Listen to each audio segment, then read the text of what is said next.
Assalamu alaikum, brothers and sisters. I hope you're well.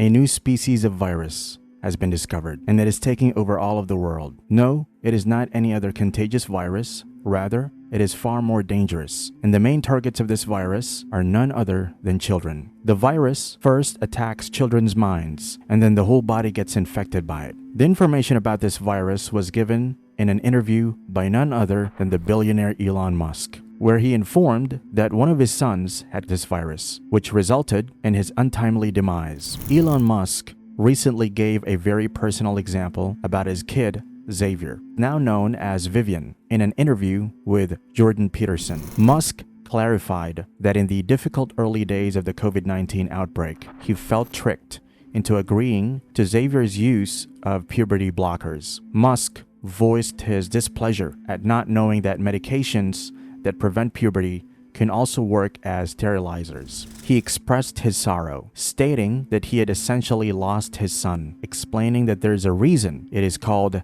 dead naming, and attributing the loss of his son, Xavier, to what he referred to as the woke mind virus. I lost my son, essentially. They call it dead naming for a reason. My son Xavier is dead, killed by the woke mind virus, stated Elon Musk.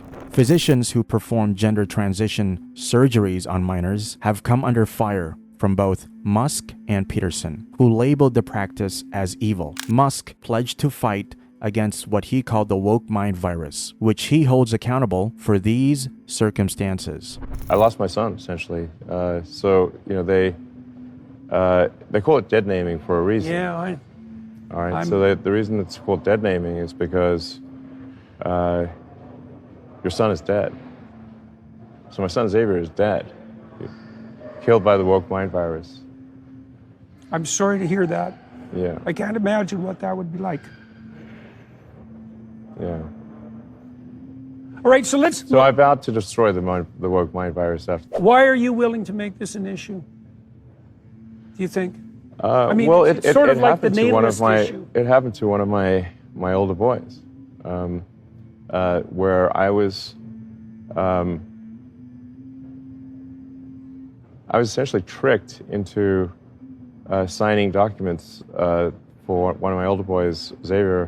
More and more kids are developing the misconception that they are born with the wrong gender and require therapy, puberty blockers, or gender affirmation surgery to change it. This is a result of the current wave of transgender rights and gender diaspora. Even at the ages of 8 or 9, these kids think they already know what gender they should be, although God, the all-knowing, misunderstood because he gave them the wrong body. May God forgive us. A number of children's prescriptions for puberty blockers are written off label or without approval, and they can have harmful side effects, such as decreased bone density, stunted growth, and irreversible infertility. Research on transgender therapy's long-term impacts on children is scarce, and there is also proof of their negative consequences on mental health. And when Islam attempts to draw criticism for any of these modern practices, it is branded as being outdated and transphobic. But the truth is that Islam is a religion that will exist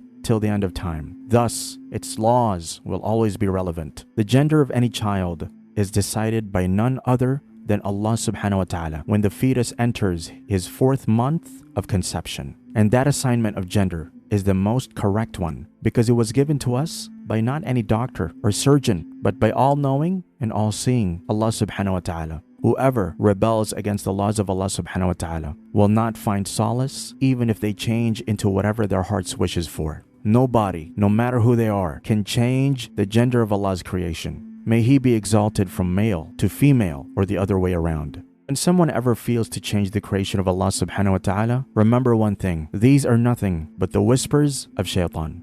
Allah subhanahu wa ta'ala says in the Quran, I will certainly mislead them and delude them with empty hopes. Also, I will order them, and they will slit the ears of cattle and alter Allah's creation. And whoever takes Satan as a guardian instead of Allah has certainly suffered a tremendous loss.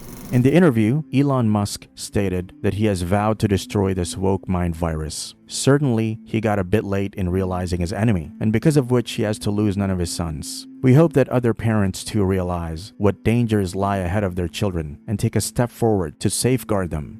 May Allah subhanahu wa ta'ala safeguard us and our children from the traps of Satan. Ameen.